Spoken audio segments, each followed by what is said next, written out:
오늘도 저희들을 부르사 또 함께 모여 예배하며 특별히 주의 말씀을 들려주시니 주여 감사합니다. 오늘도 주의 말씀을 듣겠사오니 저희들의 심령 속에 이 말씀을 던지시고 가르치시며 깨닫게 하시고 어떻게 살아야 할지 저희들로 도전케 하여 주시옵소서. 예수 이름으로 기도합나이다. 아멘. 오늘 봉독한 말씀은 우리가 너무 잘 알고 있는 말씀이에요. 그렇게 반기지 않는, 조금 피하고 싶은 그런 말씀인데 오늘 말씀이 과연 그러한가? 주의 말씀은 우리에게 축복인데 과연 우리에게 어떤 말씀을 주시는지요? 여러분이 이 말씀을 어떻게 이해하고 있는지 모르겠네요. 기독교 교회가 전통적으로 이 말씀을 해석해온 내용이 있습니다.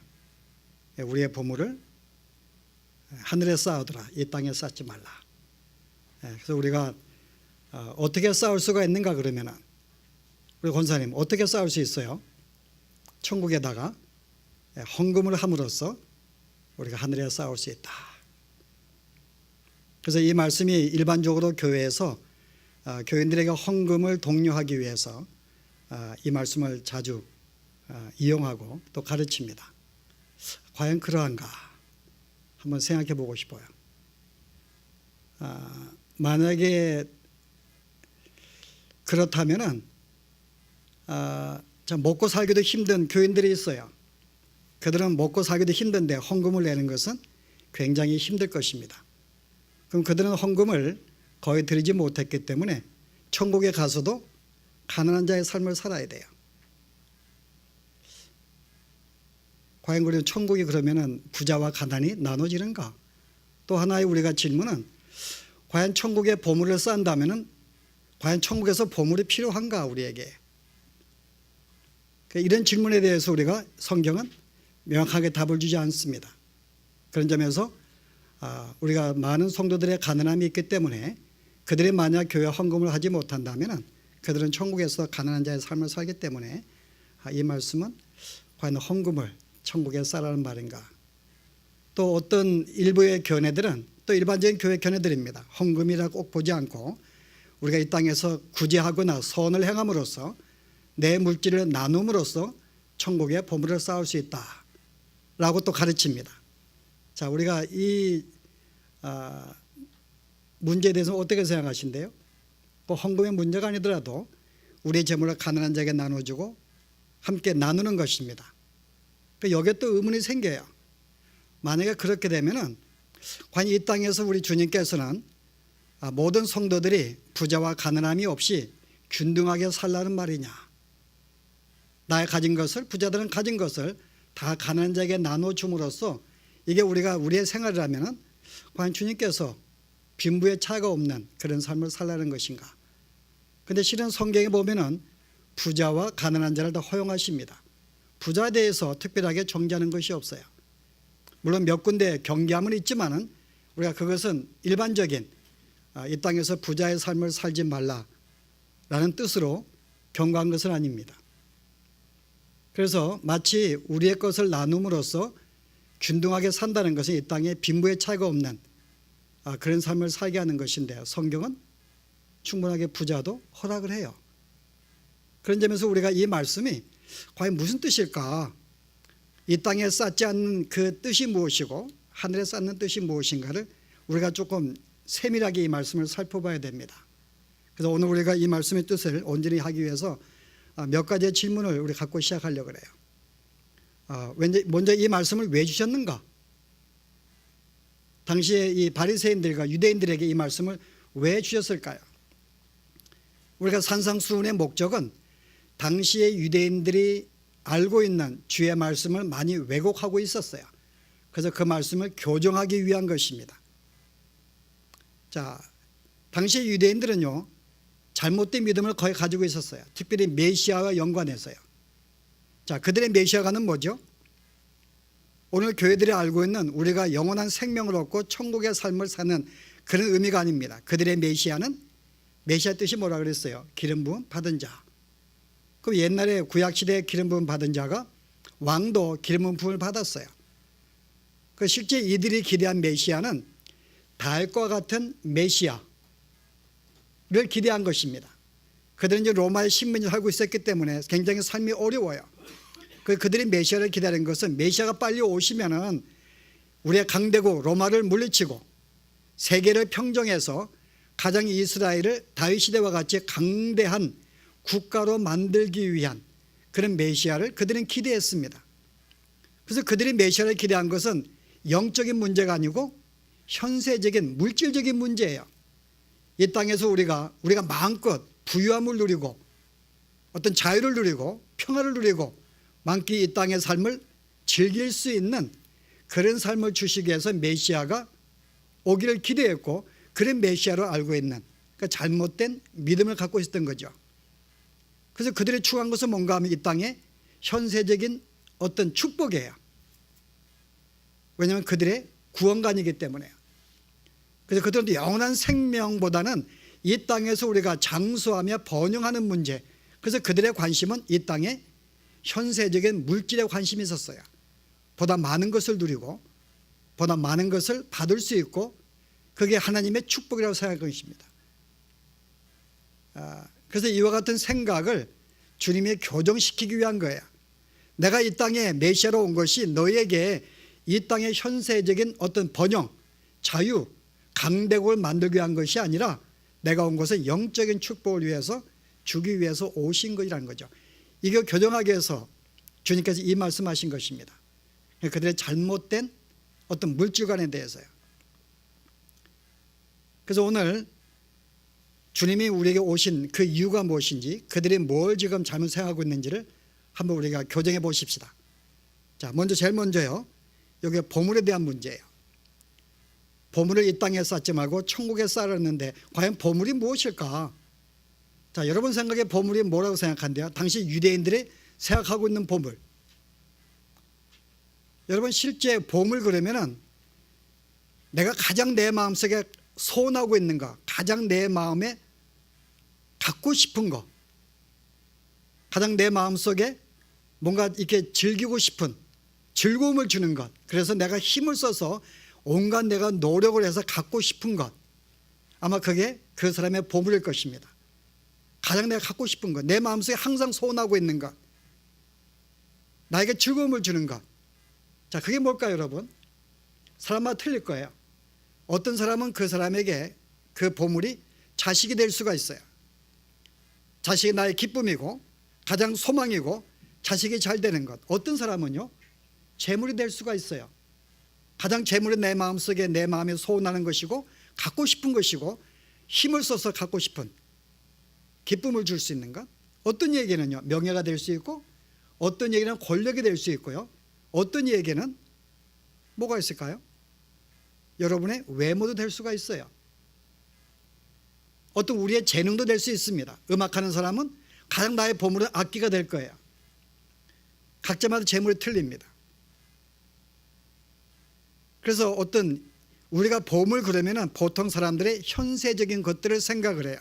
그러나 성경은 우리의 보물이 그러한 데 두지 않습니다. 여러분 성경을 살펴보면은 이 땅의 자식이나 재물이나 명예나 외모나 어떤 내 취미 생활을 만족할 수 있는 그런 것들이 내 보물이 아니라 성경은 누구를 보물로 이야기해요? 여러분 욥기에서 보시게 되면은 욥기와 이렇게 변론하는 세 친구들이 있어요.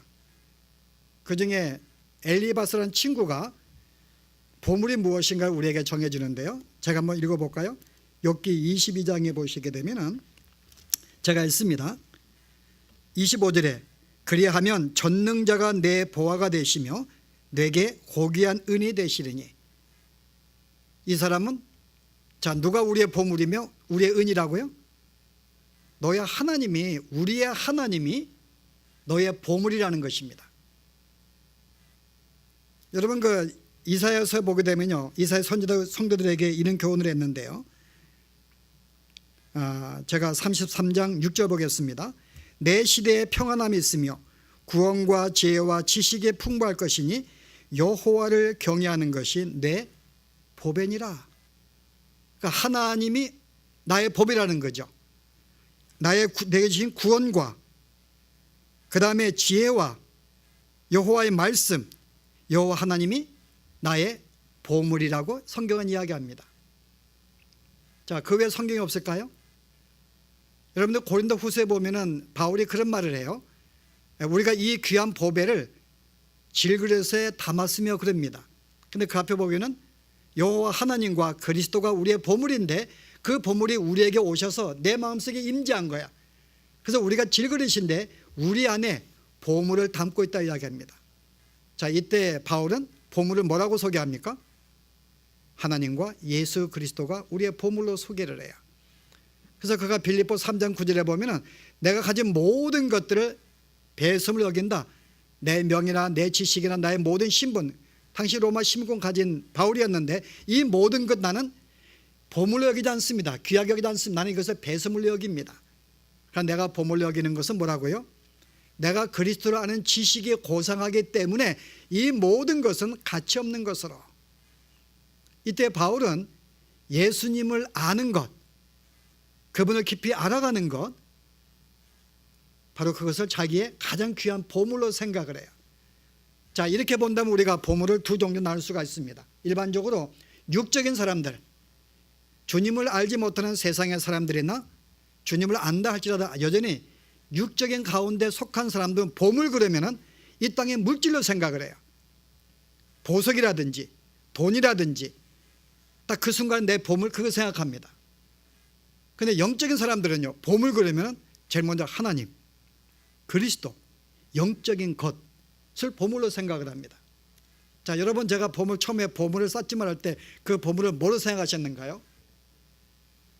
만약에 그것이 재물을 생각하면 아직은 내가 육에 속했다 생각하면 돼. 아직은 성장하지 못한 자입니다.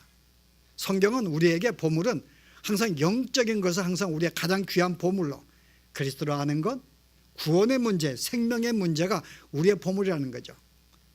자, 그러면 한번 그렇게 생각하고 볼까요? 그럼 너의 보물을 하나님을 땅에 쌓지 말라? 이게 무슨 말이에요? 그리고 하나님을 하늘에만 쌓아라. 아니, 우리가 이 땅에서 예수 믿는 자체가 이 땅에 쌓는 것인데, 자, 이 맥센스가 안 됩니다. 그래서 오늘 여기에 그러면 이 하늘과 땅의 의미가 무엇인가 봐야 돼요. 땅이라는 개념과 하늘의 개념, 이것은 장소적인 개념이 아닙니다.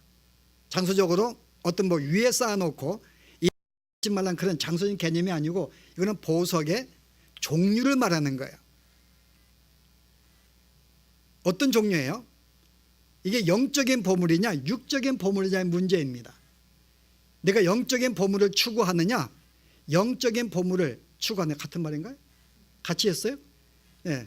그 너희 이 말은 한마디로 말해서 내가 육적인 보물을 추구하지 말고 영적인 보물을 추구하려는 삶인 거예요. 재물의 문제가 아닙니다. 우리 어떤 재물의 문제를 뭐 선행을 하고 헌금을 해서 어떤 그 문제 거기에 국한된 게 아니라 내가 영적인 보물을 추구하면서 육적인 보물은 마땅히 버리라는 거죠. 성경에 우리에게 재물을 금한 적이 없습니다. 재물은 하나님의 축복이에요. 성경에 내가 부지런히 게으르지 말고 부지런히 힘써 내가 내 재물을 모으고 그 재물로 내 가족을 책임을 지고 내 생애를 책임지는 것은 성경에서 명하고 있는 거예요. 열심히 수고하고 땀을 흘려서 수고한 만큼 내가 수익을 얻어서 그래서 내 가족을 부양하는 것은 부양 맞죠? 부양하는 것은 성경에 권하고 있는 것입니다. 그러니까 여러분이 열심히 벌어서 가족을 책임을 지고 그들에게 내가 이렇게 생계를 유지하게 만드는 것은 마땅히 성도가 해야 할 일인 거예요.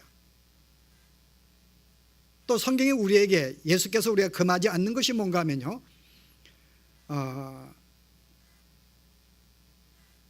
재물의 풍부함, 내가 보다 열심히 해서 돈을 많이 모으는 것도 성경은 금하지 않습니다. 오히려 성경은 이것을 축복이라고 이야기해요. 성경 보실래요?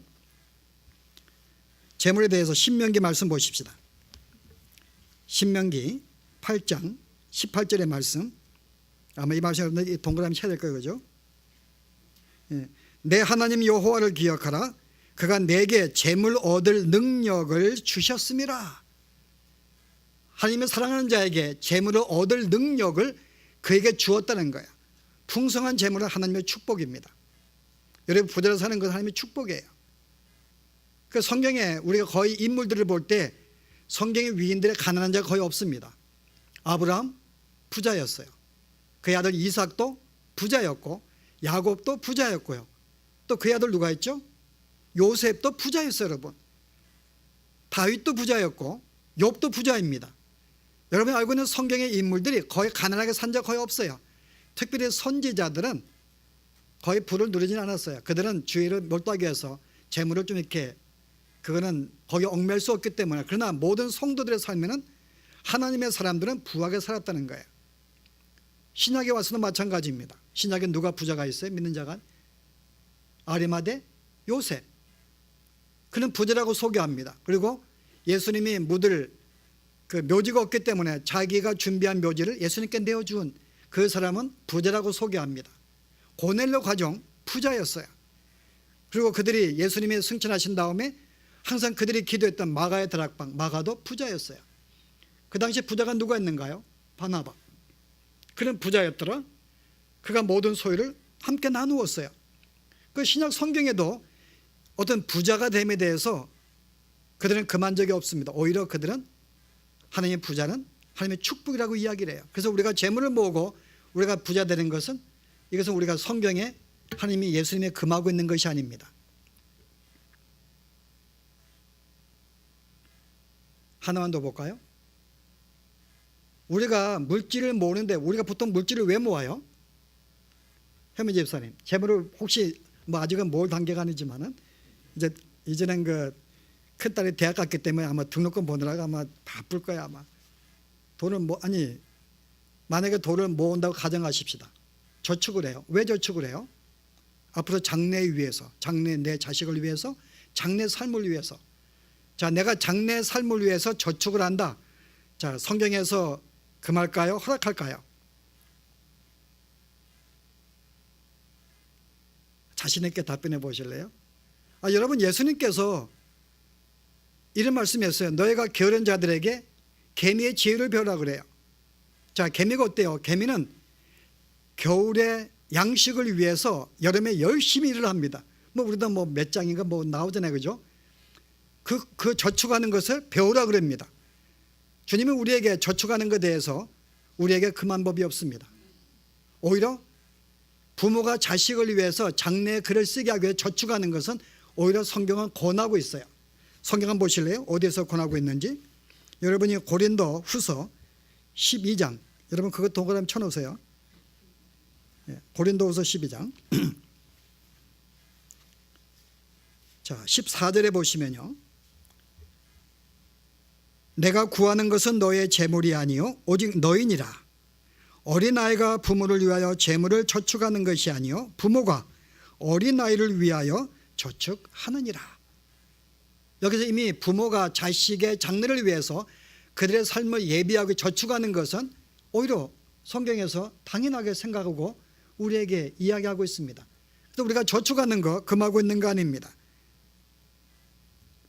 여러분이 디모데서에 보면은 만약에 그가 그의 친지와 자기의 가족을 돌보지 아니하는 자는 악하다 그래요.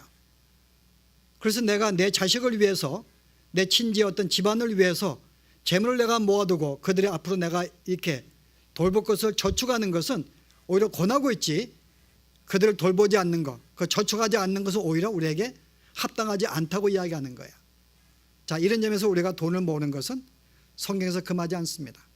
열심히 모으시고 열심히 여러분들이 저축하셔서 여러분의 가족과 친족들과 여러분의 가족들을 돌보는 것이 성경에 옳습니다. 금한 적이 않았기 때문에요. 자, 그런데 우리에게 오늘 이 말씀에 금하는 것은 뭘 금하는 것일까요, 여러분? 이것이 금하는 것이 아니라면 과연 우리에게 뭘 우리가 금하는 걸까요? 자, 한 4가지를 볼까요? 우리가 금하는 것은 뭔가 하면은 내가 재물을 계속해서 과도하게 쌓는 것을 말합니다. 우리 하나님은 우리에게 많은 축복을 주었어요. 특별히 미국에 사는 분들에게 먹고 사는 문제에 어려움 안 당합니다. 축복을 주었어요. 그런데 인간의 죄성은 많은 축복을 받았음에도 불구하고 더 끊임없이 요구하는 거예요. 그것도 과도하게. 여러분이 실제 돈을 모은다 그럴 때 물론 어떤 분들은 내가 땅이 굉장히 많아가지고 그것을 경작할 많은 하인들을 내가 누릴 수가 있어요. 그에게는 뭐가 필요할까요? 그들에게 많은 물질이 필요해요. 하인들에게 월급을 줘야 되고 그들의 생계를 책임져야 되기 때문에. 사업하는 사람은 자기의 사업의 번성을 위해서 돈을 모아둘 필요가 있습니다. 풍성하게 모아둬야 돼요. 여러분, 그런 데 문제가 있는 게 아니에요. 그것은 마땅히 해야 되는 것입니다. 그중 돈이 있어야 되는 거예요. 그런데 성경이 금하고 있는 것은 그 이상의 많은 것을 과도하게 추구하는 것, 이것을 금하고 있는 거예요. 그 이유가 뭘까요? 왜 그 사람이 과도하게 모을까요? 그것은 그 사람의 소망이 돈에 있기 때문에요. 재물에 있기 때문에. 그래서 우리가 두 번째 금하는 것은 뭘 금하는가 하면은 이 물질에 내가 거기에 소망을 둔다든지 그것을 신뢰한다든지 그것에 의지한다든지 그것에 믿음을 두고 사는 것, 이거 금하고 있는 거죠. 만약에 내가 재물에 의지하고 소망을 두면 바로 그 재물이 나의 하나님이 되는 것입니다. 그래서 하나님은 그걸 금하는 거예요.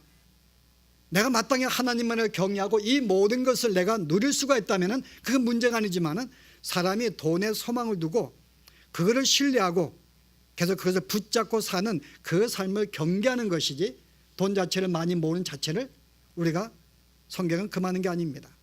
그러나 인간은 계속 그걸 추구하면 거기에 노예가 되게 되잖아요. 그게 나의 주인이 됩니다.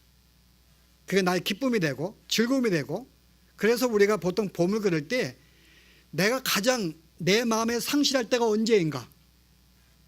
만약에 재물을 잃어볼 때 내 마음에 상실하면 그 재물이 지금까지는 나의 주인이며 나의 하나님이었던 거예요. 과연 내 마음을 가장 상실하게 만드는 게, 그리고 내가 어떤 것을 얻을 때 가장 내 마음의 기쁨이 무엇이었는가? 그게 재물이었는가? 그러면 재물이 내 하나님이죠. 그러나 내 마음속에 하나님과 깊이 교제하며 주의 말씀으로 어떤 마음의 감동과 은혜를 받을 때 그게 나의 마음속에 가장 기쁨이었다면 바로 하나님이 여러분의 하나님이 되는 것입니다. 그래서 오늘 우리에게 재물을 금하는, 우리가 금하는 건 뭔가 하면 재물에 내가 소망을 두고 나의 하나님으로 삼고 사는 것을 금하고 있는 거지 재물 자체를 우리에게 막는 것은 아닙니다. 자, 세 번째 우리가 뭘 금할까요? 우리가 금하고 있는 것은요, 오늘 주님께서 금하는 것은 내가 이 땅의 것들을 내가 열심히 내가 추구하는 가운데에 영적인 부를 멸시하고 천대하는 것을 금하는 거예요. 나의 모든 삶에 우리는 이 땅에 살면서 물질이 필요한 건 사실입니다만 또 우리는 영원한 생명, 영적인 존재들이거든요. 영원한 생명 얻은 자로서 우리가 영원한 세계에 대해서 관심을 두지 않냐고, 마치 그것을 거의 무시하고 잊어버리고 경멸하면서 육적인 것만 너무 신경을 쓰는 것, 이거 금하는 거예요. 균형이 필요한 것입니다. 내 마음속에 영적인 것을, 그 성경에 보면 우리가 그런 자들이 많이 있어요. 누가 있는가요? 여러분, 그 에서는 자기의 이 팥죽 한 그릇에 장자꾼을 판 자입니다. 이 사람의 관심은 육적인 부밖에 관심이 없었어요. 영적인 참된 부에 대해서는 관심이 없었습니다. 또 누가 있는가요? 예수님이 거라사인 지방에 왔는데 거기에 귀신 들린 자가 있어가지고 귀신 들린 자를 돼지떼에게 보내서 3,000마리인가 죽게 만들었어요. 그랬더니 거라사인 그 주민들이 어떻게 주님께 와서요? 떠나기를 간청합니다. 분명히 주님이 오셔서 귀신 들린 자 고침받았고 뭔가 받았지만 그것보다도 육적인 재물을 너무나 손상당했기 때문에 주님이 더 이상 거기에 있기를 원치 않았던 거예요. 바로 이들이야말로 어떤 육적인 어떤 이 것들에 추구하면서요, 영적인 문제에 거의 관심 두지 않냐고 무시하고 경멸했던 거죠. 이거 우리에게 경계하는 거예요. 이거 금하고 있는 거예요. 물질 자체가 아니라 우리에게 영적인 문제가 소홀할까 봐 신경을 쓰지 않는 그것을 금하고 있는 것이죠. 또 하나 금한다면은, 제가 볼 때 성경의 일반적인 가르침 볼 때요, 내가 물질을 모으고 소유하는데 그것이 나만 의회해서 소유하는 것을 금하고 있는 거예요. 주님은 우리에게 청지기로 각자의 직분을 주었습니다. 그래서 가난한 자를 돌보는 것은 우리의 직분이에요. 왜냐하면 하나님은 가난한 자의 하나님이 되시기 때문에. 그래서 가난한 자를 돌보는 것은 우리가 하나님을 위한 것입니다. 그래서 우리에게 청지의 직분을 주어서 너에게 네가 먹고 마실 양식의 그 이상의 풍부함을 준 것은 너만을 위해서라는 것이 아니라 청지의 직분을 감당하라고 물질이 어려운 사람들, 가난한 사람들을 함께 돌보고 함께 살라고 주신 것이라는 거죠. 그런데 뭘 금하는가 하면 나만을 위해서 재물을 모으고 그것을 유지하고 저축하고 하는 것을 금하고 있는 거죠. 그래서 성경에서는 우리에게 어떤 재물 자체에 대해서 우리에게 금하고 있는 게 아닙니다. 풍성하게 부하게 사는 것도 하나님의 축복이에요.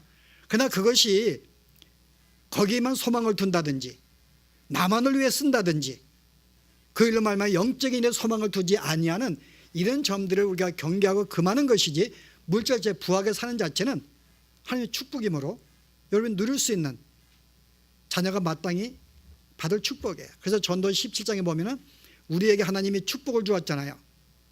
세 가지 축복을 주었습니다. 그게 뭘까요? 제가 옛날에 한번 이야기했는데요. 세 가지의 축복. 너희가 먹고 마시는 것, 즐거움을 주었다 그럽니다. 어떤 재물을 통하여 풍성하게 먹고 마시는 것, 이거 하나님이 주신 축복 중에 하나예요. 너희 외모라든지 너희 외모도 즐거워 기뻐하라 그래요.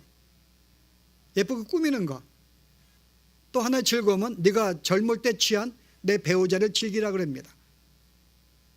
우리의 기쁨을 주었어요. 그러면 우리가 어떤 이 땅에서 우리의 건강이나 외모나 재물이나 어떤 악기 모든 취미생활의 즐거움 누리는 자체는 성경 우리에게 준 축복이고 마땅한 것입니다마는, 문제는 그것에 우리가 소망을 두고 그것에 의지하고 그게 내 기쁨이 되고 그게 내 어떤 삶의 가장 소망, 의지한 제목이 될 때 그것을 금하고 있는 것이죠.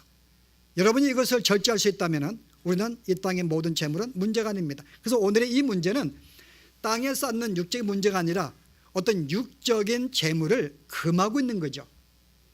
내 육의 소욕을 충족시키기 위해서 그것만을 붙잡는 걸 붙잡고 우리가 제거하는 것이죠. 여기서 하늘에 쌓는 문제는 영적인 삶을 추구하는 것입니다. 그래서 우리가 수많은 재물을 하나님의 어떤 사랑을 나눌 때 그들을 돌보는 데 쓴다면 이 재물은 우리에게 축복이 되는 것입니다. 그래서 오늘 이 말씀의 참된 뜻이 무엇인지 알고요, 여러분에게 불을 일부러 여러분이 버릴 필요 없어요. 만약 버릴 때는 저한테 연락하세요. 전혀 그럴 필요 없습니다. 그러나 우리가 여러분이 필요한 그 이상의 과도한, 마치 그건 나만을 위해서, 만약 여러분들이 재물을 모으되 이것을 내가 함께 어떤 사업을 위하여 보다 사업을 번성시켜서 보다 많은 사람을 내가 고용해서 그들에게 어떤 삶을 나누고 싶은 목적으로 한다면 여러분이 모으시기 바랍니다. 그러나 그 모든 것이 더 넘치고 충분하게 더 많다면 더 이상 과욕을 부르지 않는 것이 이게 우리에게는 옳은 일이기 때문에요. 그래서 오늘 우리가 주님께서 이런 문제 가지고 우리가 경고하시는 말씀, 왜 우리가 이 땅에 소망을 두지 않아야 되는가, 아니 육적인 것을 왜 추구해야 되는가, 주님이 우리에게 한 가지를 소개합니다. 그것은 뭐예요? 이 땅에 우리가 세속적인 모든 것들은 뭐라고요? 없어지는 것이기 때문에 일시적이다. 내가 순간 누릴지 모르지만 이것을 언제 우리가 배신할지 모른다는 거죠. 그래서 우리가 좋은 옷을 가지고 있어도 좋은 옷장에 두어도 언젠가 좀과 좀이 있는가요? 그래서 또 옷을 상하게 만들 수 있기 때문에 우리가 이 땅의 세속적인 것들은 다 일시적인 것들이에요.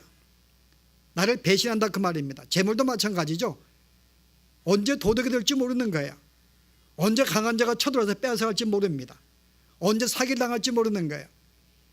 여러분 실제 여러분들의, 저는 그런 생각을 해봤어요. 이게 진짜 생각으로 끝나는 건지 실제 삶인지. 우리는 그 일부의 한인들을 볼 때에는 돈을 내가 벌어요. 근데 사업을 다 은행에 저금시키면은 세금을 많이 내기 때문에 보통 캐시들은 집에 두기도 합니다. 여러분 어때요? 축복이 아니랄까 생각이 들었어요. 이거 혹시 내가 집 여행 간 사이에 누가 도둑이 들지 아니할까? 혹시 홍수가 나가지고 홍수는 괜찮죠. 물 말리면 되니까는. 혹시 도둑이 들지 아니할까? 이런 그 생각 해봤는가요? 이게 돈이 집에 캐시가 있으면 불안한 거예요, 여러분. 마음의 평강이 아니라. 그래서 실제 이것은 우리의 기쁨을 주는 것도 아니고 또 그 사이에 도적이 들면 없어져요. 이번에 우리 홍수 나가지고 수많은 사람들이 재물과 잃어버렸는데 이게 일시적인 것입니다. 그러므로 나이가 잠깐 있다가 없어지는 빼앗길 수 있는 이 문제들, 이게 거기에 소망을 두냐, 이게 세속적인 그것을 추구하는 삶이 그렇다는 거죠. 이것은 일시적이고 비록 내가 그것을 순간 내가 지었는지 모르지만은 인간의 욕심은 끝이었기 때문에 금방 기쁨을 하루만 가고 그 다음날 또 꿈을 높게 잡으면서 또 그걸 추구하게 또 한 몇십 년간 뛰어요. 10년간 열심히 노력을 하고 힘들게 살다가 목표가 성취되면은 한순간 기쁨이 있습니다. 그 다음날 또 목표가 바뀌죠. 그래서 우리는 평생 두세 번 기쁨 누리기 위해서 평생 우리는 일하면서 마음에 이렇게 하는 거죠. 그래서 오늘 주님께서는 우리에게 왜 이것을 추구하지 말라. 이 땅의 것들은 일시적이고 또 빼앗길 수 있는 것이고 없어지는 것이기 때문에, 그러나 우리가 영적인 것들은 이것은 우리가 없어지는 게 아닙니다. 영원하다 그 말이에요. 그 단순히 물질만 빼앗기는 것이 아니라 우리의 마음도 빼앗기기 때문에, 오늘 보니까는 내 보물이 있는 곳에 내 마음이 있다 그래요. 보물을 추구하는 자체, 보물 자체가 잃어버리는 게 이게 무서운 게 아니라 그 보물 때문에 내 모든 마음이 빼앗기기 때문에, 하나님으로부터 거기를 향하게 만들기 때문에 이것을 우리가 경고하기 위해서 금하고 있는 거예요. 내 마음이. 그래서 온전히 모든 삶이 하나님을 내가 기억하고 찾기보다는 거의 이 땅의 것들을 추구하기 위해서 내 마음이 다 거기에 빼앗기니까요. 그래서 우리 마음이 거의 어디 있는가가 중요합니다. 그게 하나님인가? 이 땅에 없어질 것들인가? 그러니 주님께서는 이 땅의 것들은 없어져. 너의 생명이 안개와 같고 잠시 있다가 없어지는 것인데, 수많은 사람이 살다가 다 없어졌는데 아무도 기억지 않는 그런 생을 살고 있는데 뭐 그 생을 위해서 얼마의 행복을 누려보겠다고 그렇게 그 땅에 연연하냐. 그래서 육적인 걸 추구하는 것은 그렇게 의미가 없다는 거예요. 참된 행복은 어떤 그런 것들이 있는 게 아니라 주님과 함께 나와 동거하는 이 주님이 함께하는 삶, 그 삶이 나에게 평강이 있고 기쁨이 있고 즐거움을 주기 때문에. 그래서 오늘 우리에게 우리의 삶이 어떠할지를 육적인 걸 추구하지 아니하고 영적인 삶을 추구하며 사는 것이 영적인 사람으로서 마땅히 옳다는 것입니다. 그래서 오늘 한 가지 우리가 마지막 결론적인 문제는요, 그럼 우리가 어떻게 영적인 삶을 살 것인가?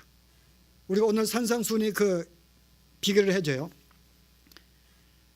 여러분 지금 앞에 보시면 이 말씀을 주시기 전에 앞에 어떤 6장에 어떤 말씀이 나오죠? 기도의 문제가 나옵니다. 주님과의 은밀한 교제, 그분과의 깊은 교제 속에 사는 삶만이 어떻게 한다고요? 이 모든 유혹을 이길 수가 있는가? 사탄은 이 시간도 끊임없이 우리의 마음을 빼앗으려고 합니다. 우리의 육적인 마음은 계속 사탄은 세속적인 욕구를 추구하게 만드는 것이 우리의 죄성이에요. 이게 사단이 하는 일입니다. 우리의 마음을 빼앗기게 만드는 거예요. 그래서 우리가 어떻게 이 마음을 우리가 빼앗기지 않을 수가 있겠는가? 오늘 앞에 우리가 이 말씀을 주기 전에 기도의 문제가 나옵니다. 주님과의 은밀한 교제, 주님과의 친밀한 교제 속에서 그 마음을 그런 삶을 살게 될 때에는 넉넉히 이와 같은 모든 유혹을 이길 수가 있다는 거야. 육적인 삶을 사는 그 마음을 돌이켜서 영적인 존재로 하나님을 추구하고 주의 사랑을 나타내며 하나님의 사람으로 사는 이 삶을 살게 만들 수 있는 그 힘이 바로 주님과의 교제가 있다는 거죠. 그래서 우리가 이 모세오경에 보더라도 여러분이 그 성경의 순서대로 레위기 다음에 민수기가 나옵니다. 순서가 왜 이렇게 나올까요? 민수기 다음에 레위기가 나올 수 있는데, 여러분 레위기는 성경과 관계된 거예요. 레위기 내용은 주님과의 깊은 교제와 관계된 것입니다. 이 관계가 성립이 돼야지만이 그 다음에 민수기는 이스라엘의 40년의 광야 생활을 묘사하고 있는 거예요. 가나안 땅에 천국에 가기 전까지 이 땅의 40년의 광야 생활 동안에 수많은 유혹이 있습니다. 그들로 하여금 하나님께 멀어지게 하는 삶이 계속 유혹이 있는 거예요. 그러나 이 유혹을 이기고 승리하기 위해서는 레위기에 나와 있는 주님과의 관계가 온전히 이루어질 때, 비결은 이거 하나밖에 없습니다. 우리는 영적인 존재예요. 우리는 이 땅에 살 존재가 아닙니다. 영원한 주의 백성으로서 영원하게 사는 영적인 존재이기 때문에 우리가 이 사실을 기억하고요, 주님과 온전한 교제 속에서 우리가 육적인 삶으로 계속 우리가 떨어뜨리려고 하는 이 마귀의 교육의 시험이 무엇인지를 알고 넉넉히 이기면서 정말 우리가 영적인 사람으로 우리가 승리하는 삶을 살기를 바랍니다. 예, 기도하십시다. 하나님, 오늘 우리에게 우리의 진정한 보물이 무엇인지를 저들로 알게 하시고 이 보물을 붙잡고 사는 것이 참된 축복인 줄 저희들이 알았사오니, 저희들이 이 땅에 살 때에 아버지 하나님이여, 그것이 무엇이든지 하나님의 영광을 위해서 쓸 수 있는 저희들의 삶이 되어지도록 축복하여 주시기를 원합니다. 우리의 기쁨과 우리의 즐거움과 우리의 추구와 우리의 소원한 모든 것이 단순히 있다가 없어진 이 땅의 재물이나 명예나 우리의 권력이 아니라 참된 기쁨과 소망은 주님밖에 없는 줄 알고 늘 주님을 추구하며 하나님의 온전한 사람으로 살기를 소원하는 저희들의 삶이 되도록 하나님 축복하여 주시옵소서. 예수 이름으로 기도합나이다.